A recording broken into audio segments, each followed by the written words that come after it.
Okay, let's go over the presentation for week 5. Um, and I've jumped to slide number 5. So we're talking about basic principles of skeletal muscles function. Obviously, we cannot go in depth to everything, but it's a refreshment of knowledge, and I hope that you will now ask yourself, how does this pertain to survival? How does this connect to what we spoke about those 2 hours that we had about the basic principles? So hopefully every time you are told something, you'll connect it to that. So let's go over the things. So if we look at the muscle and try to simplify it, and truly this is simplifying it as much as it gets, we're looking at a tool, an organ, that it converts chemical energy into movement. In other words, chemistry becomes mechanical outputs. So chemistry is converted to kinematics, and of course there are many factors that influence a muscle's function, and we'll go over a few of them and simplify them as much as possible. So these may include and are not limited to, we're on slide 7 by the way, what we spoke about the lever. So we have 3 lever types, and according to the structure or the structure around the joint, the components of where the weight is applied and where the muscle's force is applied, meaning the insertion point,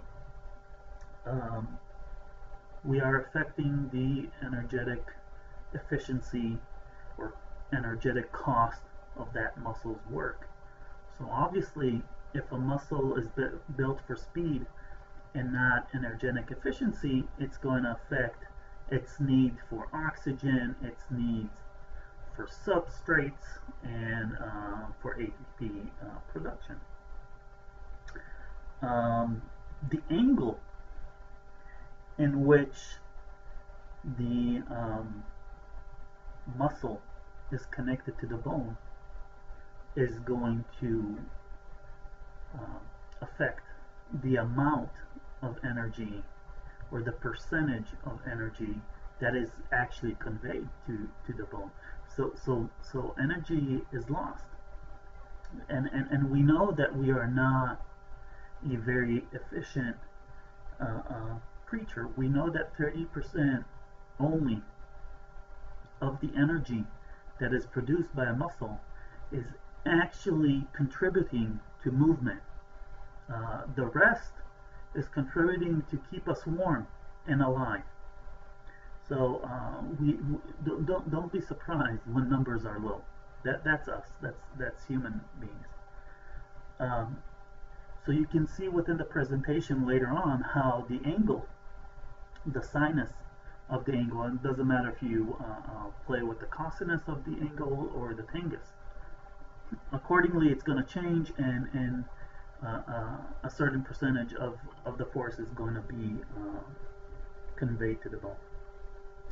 Obviously, you know that fiber type is going to change functionality of the muscle. It depends on the amount of fiber or the total muscle mass,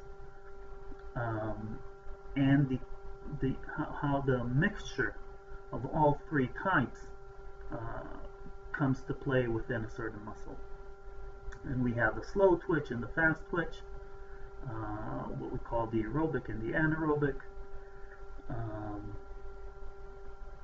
We have those that can produce high power and low power, and that mixture kind of sets, at least at first, before adaptation to exercise, your muscle's ability to produce strength, and how fast or slow, and what would be the dominant metabolic pathway that will be used.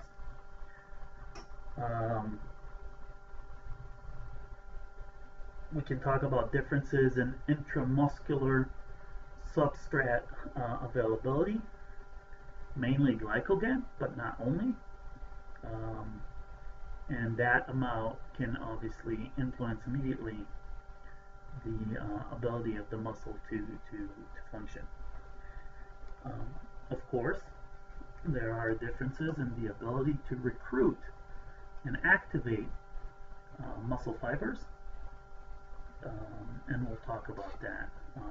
This is mainly by innervation by the nervous system. The ability to coordinate the recruitment of muscle fiber. Recruiting is one thing, synchronizing or optimally synchronizing the fibers or the muscles work, heads, and subgroups to produce power at the same time or strength at the same time is a completely different operation. One of the major factors that will influence either fatigue or energy, which both by definition will influence the work conducted and thus the power, is the amount of endoplasmic reticulum calcium. It is one of the major reasons for the lack of energy, and the lack of energy by definition is fatigue. A major component, but we'll visit that idea, by the way, in future weeks of this course. So don't worry, we're going to go in depth to that. Next point, fatigue, lack of energy. Obviously, I hope that's as simple as it gets. Types of work. So we have dynamic versus static. We have isotonic, which plays with the same tension of the muscle fiber, versus isometric, which fixates the distance or the change in length of the muscle or the sarcomere, however you want to see it, versus isokinetic, meaning that we are fixating the amount of movement that is created. Obviously, after lab week, we understand that enzymes have super abilities, and changes to their activity and concentrations definitely bring to results, and that is definitely one of the major mechanisms of improving and increasing efficiency due to adaptation to exercise. And then we can always analyze the structure of the muscle itself, and the structure, as we have learned in lab week, has a direct influence and is a major determinant of function. So let's go over these points, some faster than others. Some are more self-explanatory or mathematical.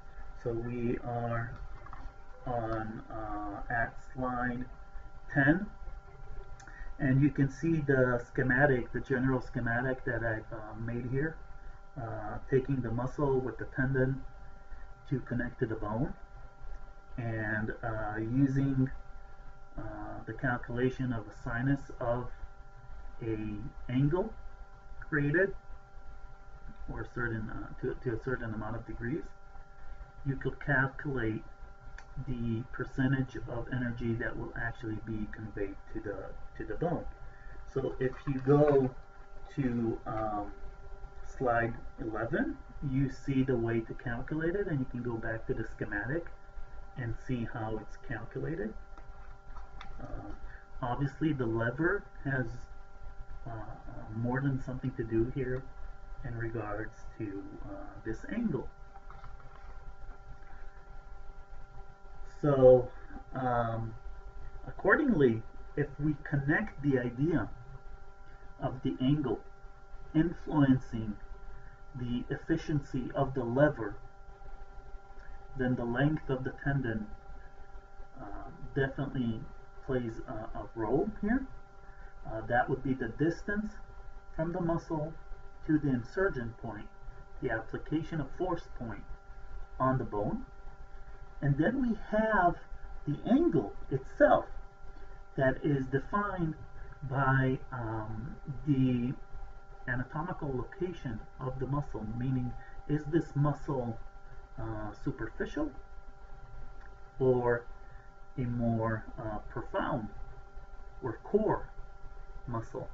Obviously, when the muscle is superficial, going towards the skin, the surface of the body, the angle increases, and vice versa. So you can see on slide, that would be slide 13, simply how the angle changes the percentage of force applied to the bone, and we can see that at 90 degrees it would be maximal, but our muscles are not connected at 90 degrees, so we're kind of giving up on that. So basically you could look up the insurgent angle of the muscle and calculate what percentage of force will be conveyed to the bone. Then of course we can talk about muscle types and muscle content. This might come as a surprise to you, but the vast majority of the population is genetically pre-ordered to have 50% that are aerobic fibers and 50% that are anaerobic, which is interesting because functionally that means that they are not distinctive in any kind of way. And then we have a very small percentage of people that have a definite advantage towards aerobic abilities, and in theory the same amount of people, which is not much by the way, towards the anaerobic abilities. And those theoretically are genetically predisposed people to be ultra athletes, either aerobically or anaerobically, and we've talked about that in lab week as well and in the course. And you can see in slide number 16 the Gaussian curve, and what small percentage of people are actually predisposed towards aerobic or anaerobic. I'll just say that this curve is emphasizing the ability, the aerobic direction of things rather than anaerobic, but the idea is the same.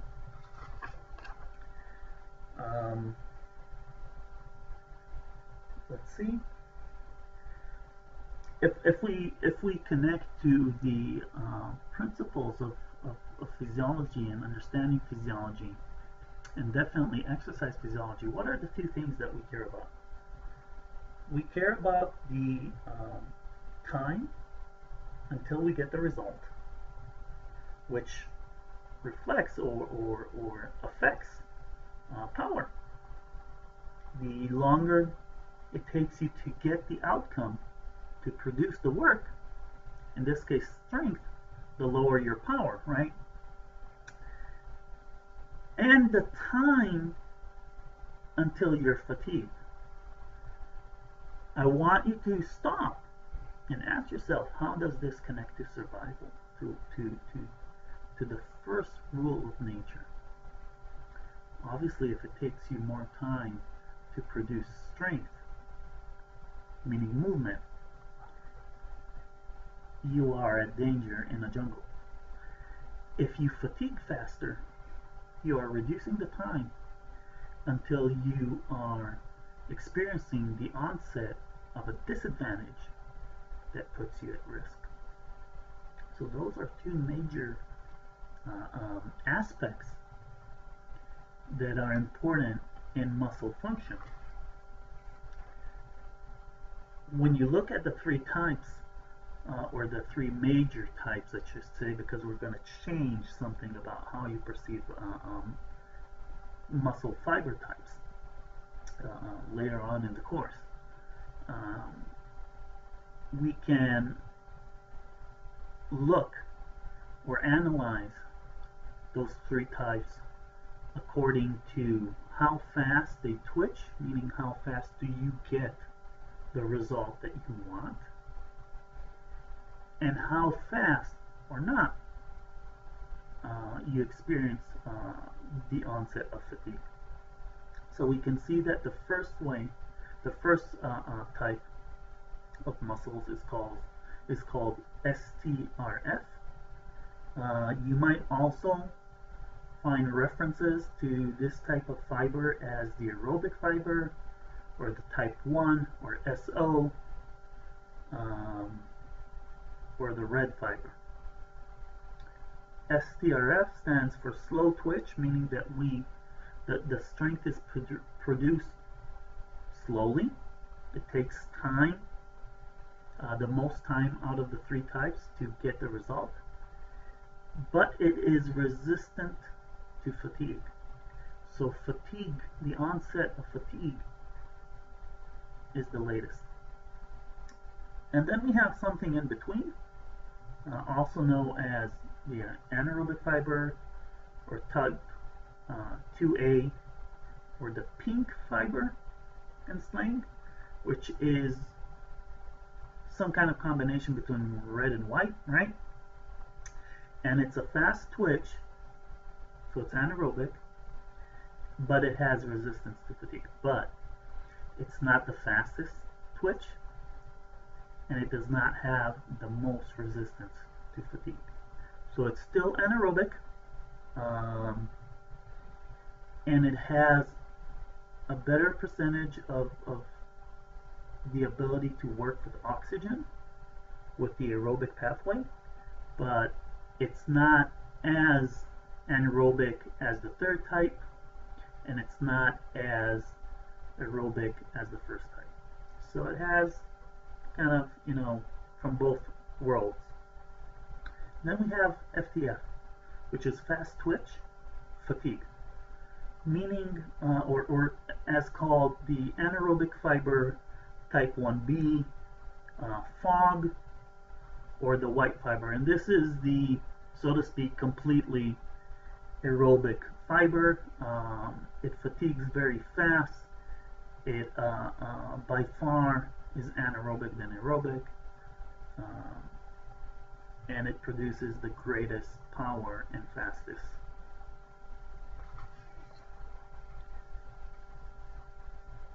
So according to the functionality, the content, and the structure of the fibers have to play along or be adjusted.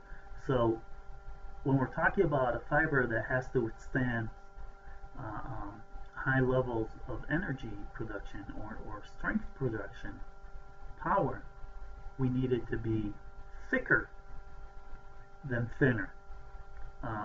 Obviously, its anaerobic enzyme concentration will be higher, and the concentration of substrates that are used in the anaerobic pathways will be higher. That makes sense. At the same time, it will lack high concentrations of anything that has to do with oxygen, mainly mitochondria with aerobic enzymes. And vice versa for the aerobic. So on slide 19, I think that idea should be simple enough.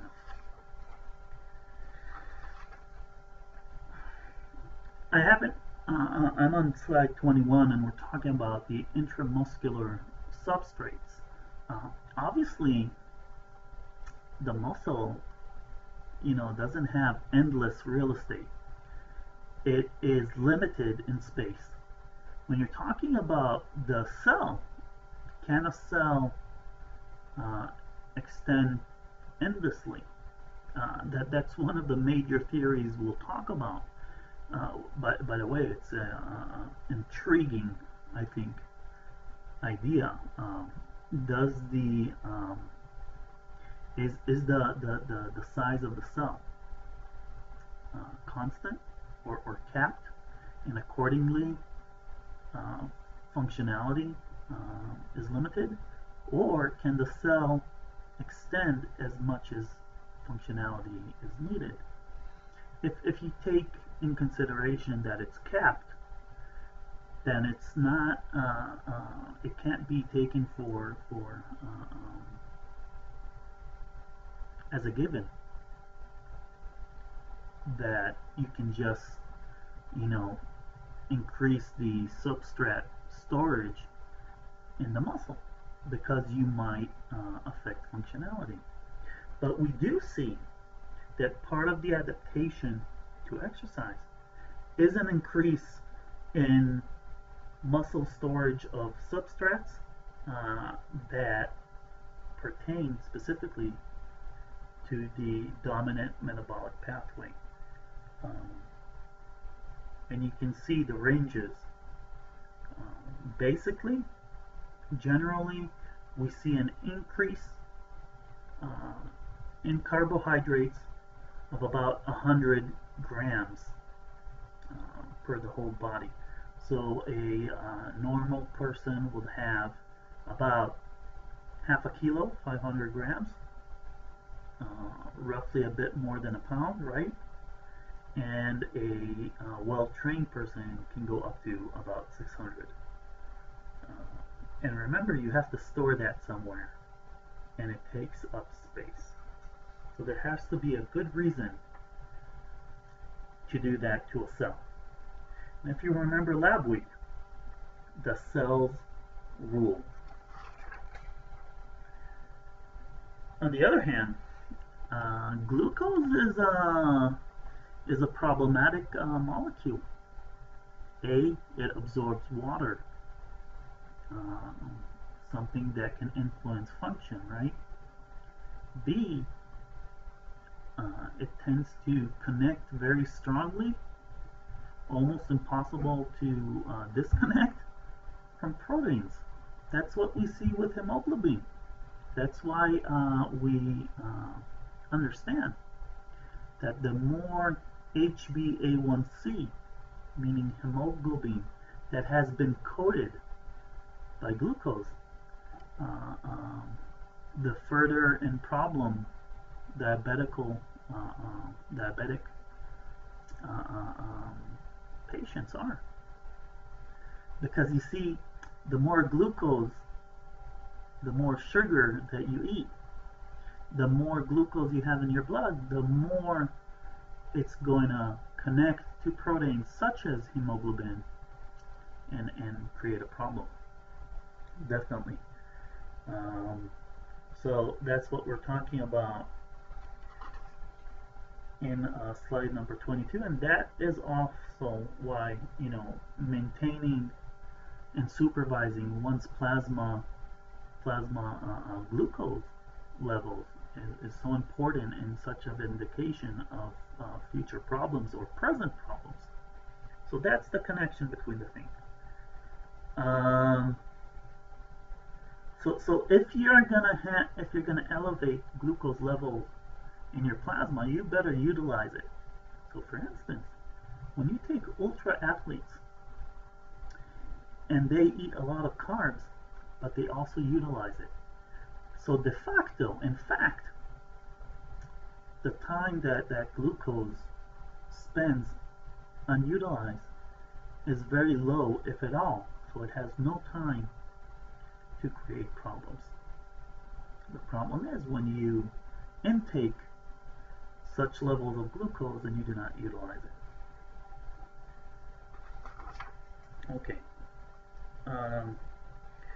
I'm looking at slide 24. We basically spoke about this, even if not in order.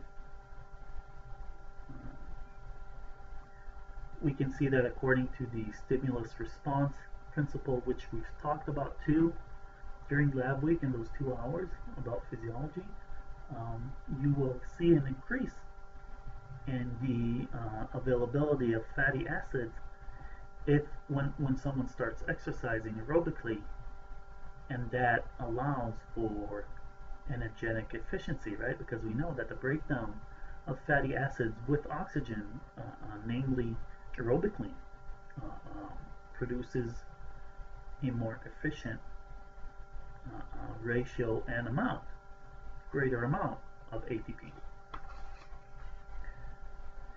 All right, muscle activation and recruitment. We see that there is an influence and a definite strong relationship between the neural system, the nervous system, and neural impulses and how a muscle is activated. We see that once that impulse leaves the brain or its origin, there's no way of canceling that order.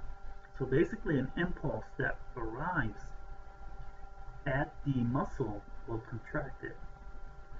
So you only have two options, because there's no such impulse that conveys the idea of don't contract, what people call relaxing. There's no such thing in physiology as relaxing the muscle. That is slang. That is interpreting the situation. In physiology, you can activate a muscle.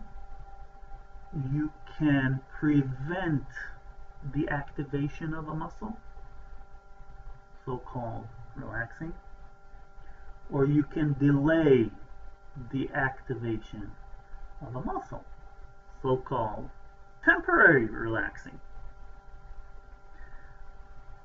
But the impulse is out there.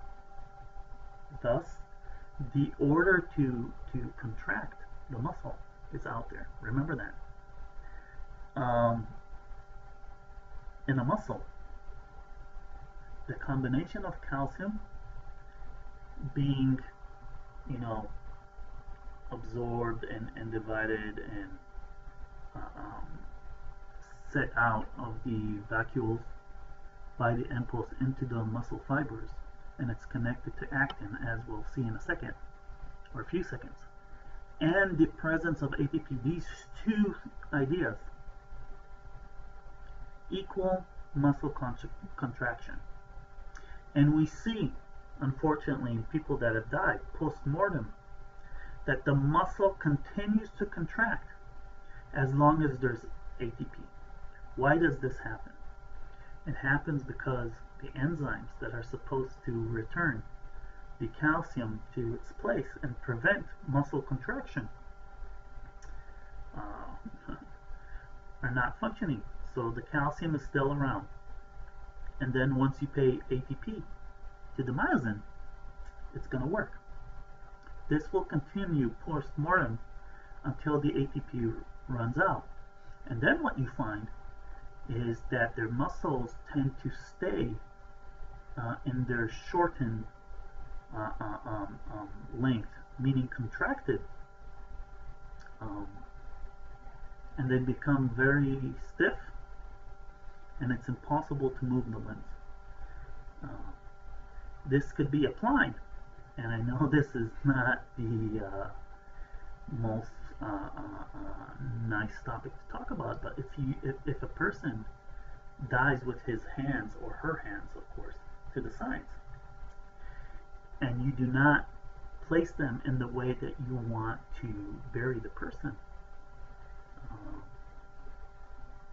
you will have a hard time changing the person's body's posture and position, and you might even have to break the limbs. That emphasizes this idea.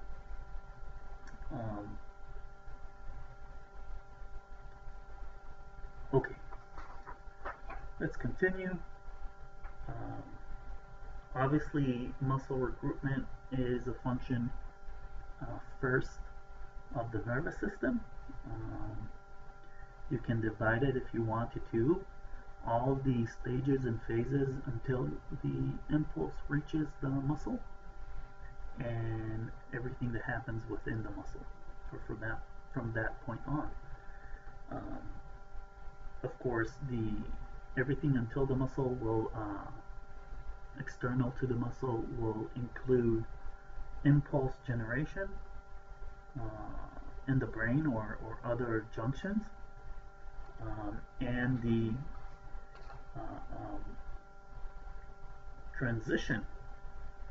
transfer of that impulse to the target organ or tissue.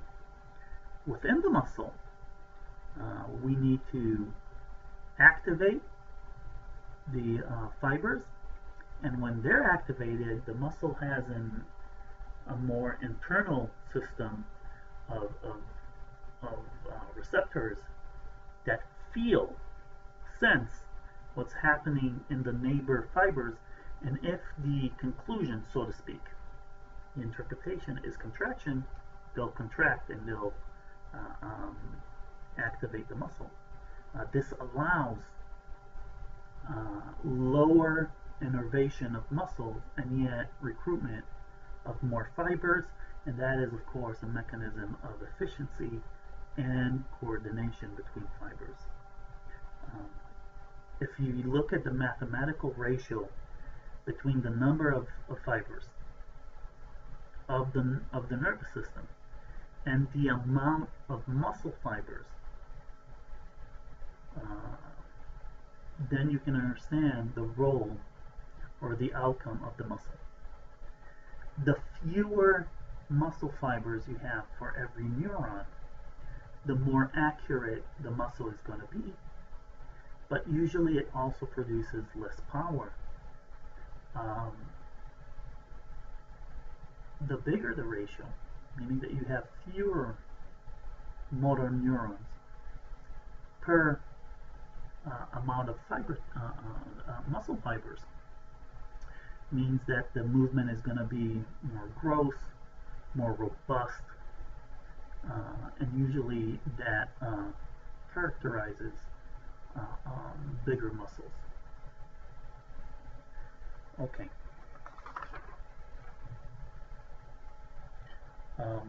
We know now that it is possible to target certain types of muscles, of fibers within a certain muscle according to the type of work that is needed, meaning that, as we said, you have a mixture of the three types. If we need the quadriceps to work in a more anaerobic-like manner, the anaerobic fibers can be engaged and recruited specifically, and vice versa in comparison to aerobic. So you have the explanation of that on slide 29. Obviously, when we look at maximal capacity or maximal strength, we need to maximize the ability to recruit and maximize the force production of every fiber recruited. It's as simple as that, right? So more fibers recruited, and we want every fiber to produce the maximal amount of power or strength. The multiplication of both should lead to maximal strength. On slide 31, we start talking about calcium. Slide 32 talks about calcium itself, and we already spoke about its chemical characteristics. It lacks 2 electrons, it's highly reactive, we don't want it walking around or moving around without a chaperone or for no good reason, and definitely not for long. We see that perhaps, in a way, physiologically, the 2 major reasons that calcium is so important, besides the bones and obviously is that it is important in its role in enabling the connection between myosin and actin in the sarcomere. We tend to say that it acts as a biophysical weight and in ATP production. You see on slide 33 that the lack of calcium by definition is a major reason of fatigue. Remember that.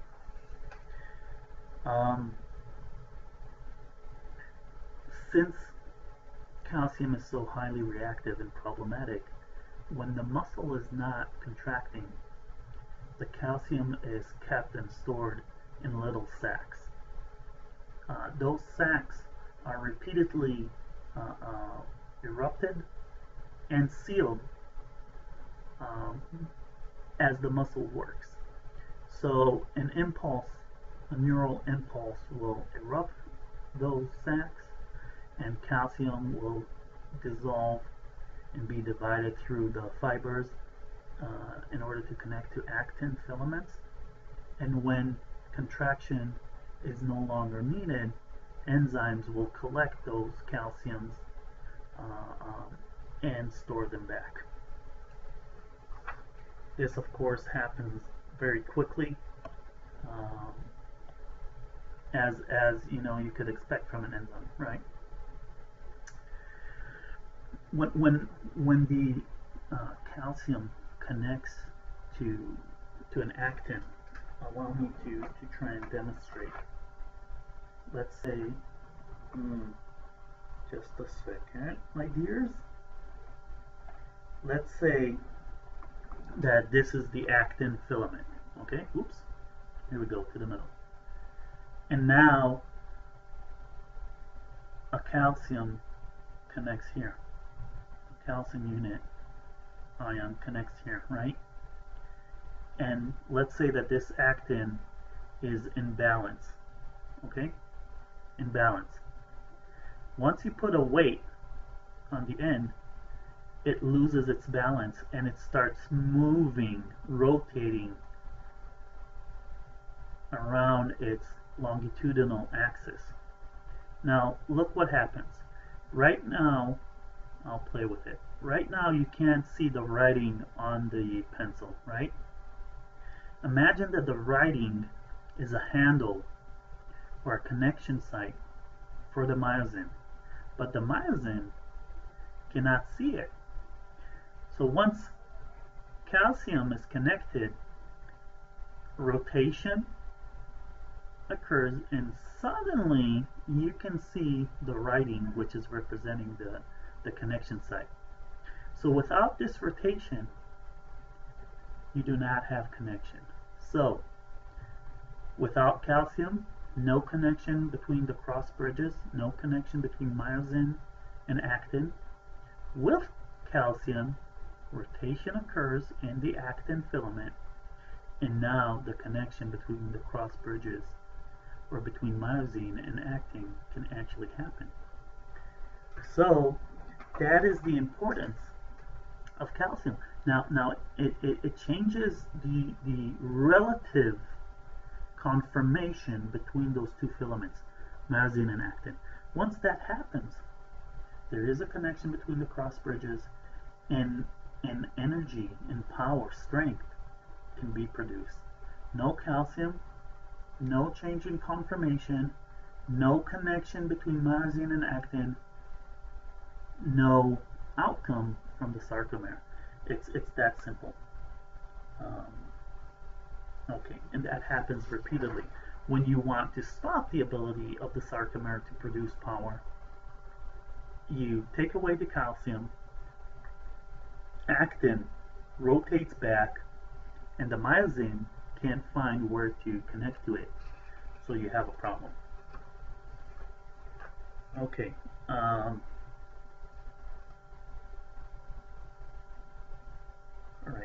we've spoken about the two major points in slide 37. Um, we will go into the endoplasmic reticulum role of calcium, so I don't want to go into it too much. But basically, you can see that calcium has three important roles to play in the cell. It's a major player of cell function. Calcium is used as a signal, meaning giving orders. Second, when a protein is created and you need to fold it to its functional structure, calcium is very, very important. If you do not have that functional structure, you don't have the protein's function, and that's very problematic. And it has a role to play with the prevention of cell death. Alright, I'm jumping over these big kind of slides because we've talked about it. It's kind of the conclusions. So we are now talking about fatigue, or the lack of energy, and we're on slide number 42. So you have a reminder of the definition of energy and the definition of fatigue. To make things simple, anything that decreases or prevents work production is by definition a fatigue factor. It's that simple, right? And yet we have more classical reasons identified as fatiguing factors. These would include, obviously, the lack of ATP relatively to the amount needed, the lack of oxygen, which by definition makes energetic efficiency lower. I want you to think about an idea. Have you ever thought, why do you yawn? Did you notice that yawning is usually sudden, and you're trying to enter the body as much air / oxygen, right, as possible in the shortest amount of time? You are yawning because you're tired, right? That's what you're thinking. No. You are yawning in order to increase as fast as possible the amount of oxygen in your body in order to prevent fatigue. Because oxygen, according to the pyruvate junction, which by the way has only two options, not three, or four, or five, or one, only two, prevents lactic acid from being produced, which is going to influence both the nervous system and the muscles, fatigue, right? And prevents the production of less energy. So if you have less acid and more energy, you are reducing fatigue. That is why you are yawning. Okay? The yawning is an indication of fatigue, but it is a tool to try and fight it. Connect to the simple things. Everything can be connected to the pyruvate junction. Almost everything. It's hard to avoid it. Okay, then we have on the list the lack of calcium. We just talked about that. Acidosis, we just talked about that. Alkalosis as well. Any serious imbalance in acid-base buffering will be problematic. And of course, the lack of neural impulse. You don't have an impulse, you don't have an outcome. It's that simple. Okay, then we can go and talk about the basics of muscle contraction. So we're at slide 45.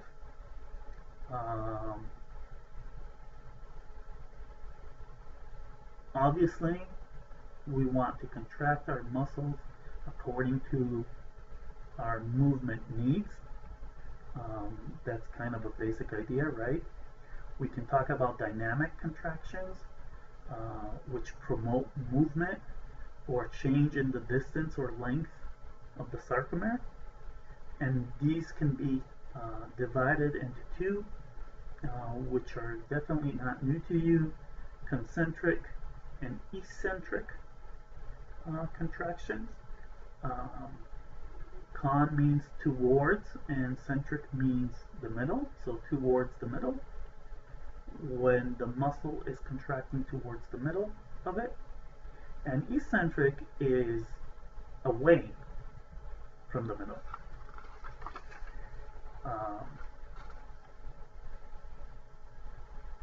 When we look at the contractions and we play a bit with gravity, we see that in the vast majority of concentric contractions, we are working against gravity, and vice versa with the eccentric.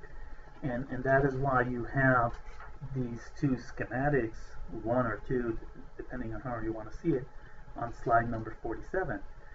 It's important to understand that in kinesiology, the logic of movement, the logic of movement, what we care about is the amount of force that is applied in the direction of the joint, in the direction of the movement that we want to create.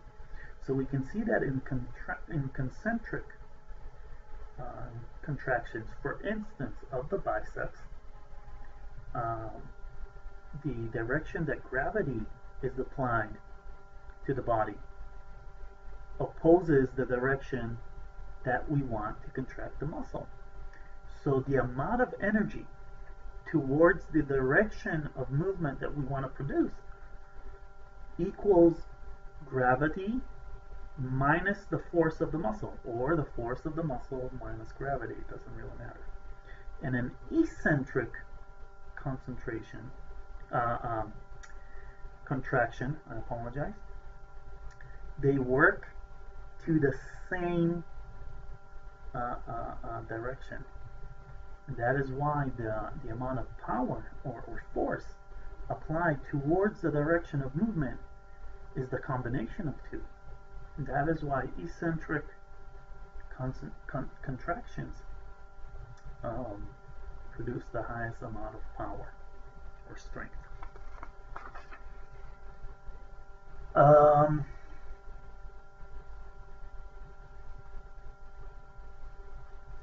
Okay, so look, let's say that these are the cross bridges. I'm relating to the second point on slide 48. Let's say that these are the cross bridges of the sarcomere, right? When the two, and they're connecting between the two filaments, right? When the two filaments are moving one relatively to each other, the length and the tension of the cross bridges, right? So this would be one filament, and this would be the other filament, and this would be the cross bridges.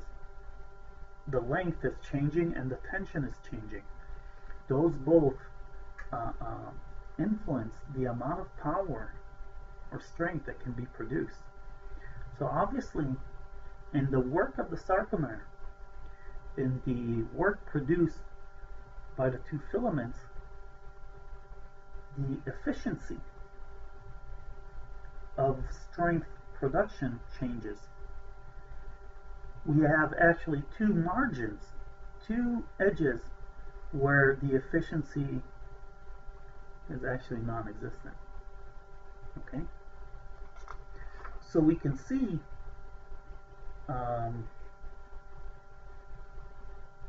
or we can produce a curve representing the change in the efficiency according to length, and we'll see that we do not get a linear line. This idea is called the sarcomere's length-force relationship, or just the length-force relationship. Okay? But the efficiency of the function of the sarcomere and the cross bridges and the filaments and so on and so forth is also affected by the velocity, or how fast you're asking the muscle to create energy. And it is found that at 1/3 of its fastest shortening velocity, the sarcomere is able to produce maximal energy. At the same time, at resting length, to differentiate from velocity, two different things, the sarcomere can produce its maximal strength. So, looking at these mathematical / mechanical aspects, there is a balance or a dual influence to the velocity of contraction and the length of the cross bridges and the sarcomere. And you can characterize every muscle accordingly.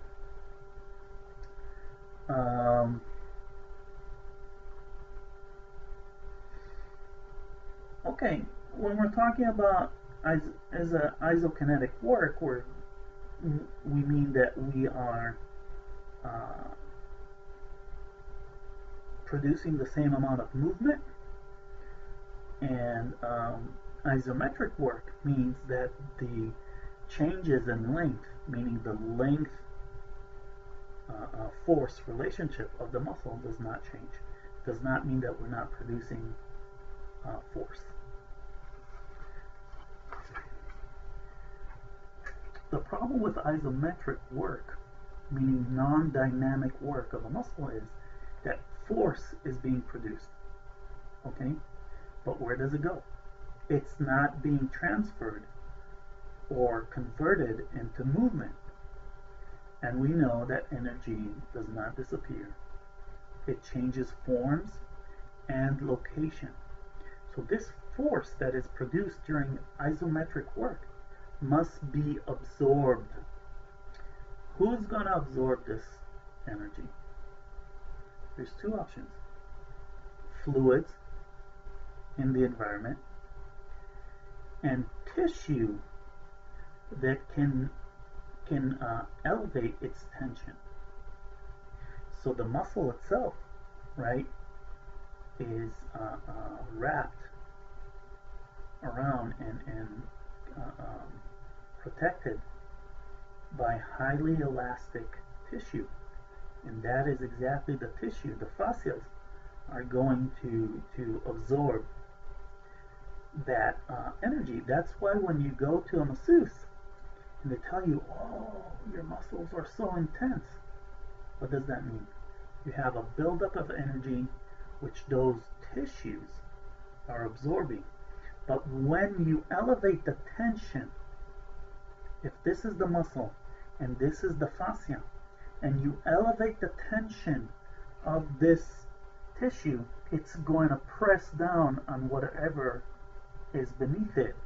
So you're elevating the tension, you're elevating the amount of pressure that is conveyed or applied to the muscle beneath it, and that's why your muscles feel tense and hard. At the same time, you have blood vessels around the muscle, and they're going to absorb a great amount of that force. And that means that you are elevating the pressure within those fluids. Now, if we're talking about blood circulation, what do we call, elevating the mechanical forces that these fluids have? We call it blood pressure. So if you're elevating the pressure within these fluids in this tissue that is called plasma, and once again I remind you, plasma is a tissue, you are elevating blood pressure, and that is one of the most direct outcomes of isometric muscular contraction. And that is why if you are part of a group that has health risks or has a disease, especially cardiac, especially hypertensive patients, you don't want them working isometrically. Okay, you're taking a risk. You'll elevate their blood pressure, and that's not what you want. By the way, I want to remind you that the software here is limiting me to an hour per video, so I might have to upload a second part. Okay, so we went over slide 52 and we went over slide 53, and we're talking about enzymes. We have talked about them quite a lot. We know that we're on slide 55, excuse me. We know that enzymes are a subgroup of proteins with great abilities, so to speak, powers. And I can see a typo here. I'll correct that. And we see in the second point the major characteristics, the major advantages that a protein brings with it to the table. So acceleration of a reaction by at least a rate of 1,000,000. That takes, as we said in lab week, a reaction that takes a second. Sorry, vice versa, the other way around. If a reaction without an enzyme would take 11.5 days, with the slowest enzyme, it will take only a second. And a second is sometimes very long in the body. We know that enzymes do not lose their conformation during the reaction, which is very important, meaning they do not lose their function. And we know that they lower the energetic cost of the reaction relatively to what it would cost without it. How does it translate to what we talked about, those principles that we talked about? Don't forget them. Let's connect to that. Increased power, right? More outcome per time. Maintenance of function, because they're not losing their functionality. That's important. And increased energetic efficiency. What more can you ask for? So enzymes are in the heart, no pun intended, of human functionality. And when you change their structure, you change their function. According to our basic principle, you are risking the loss of function and life. Exactly as we talked about in enzyme or protein denaturation under heat conditions. Okay, I'm going to stop here because we're almost at an hour, and we'll continue from slide 56 in part 2. Stay tuned.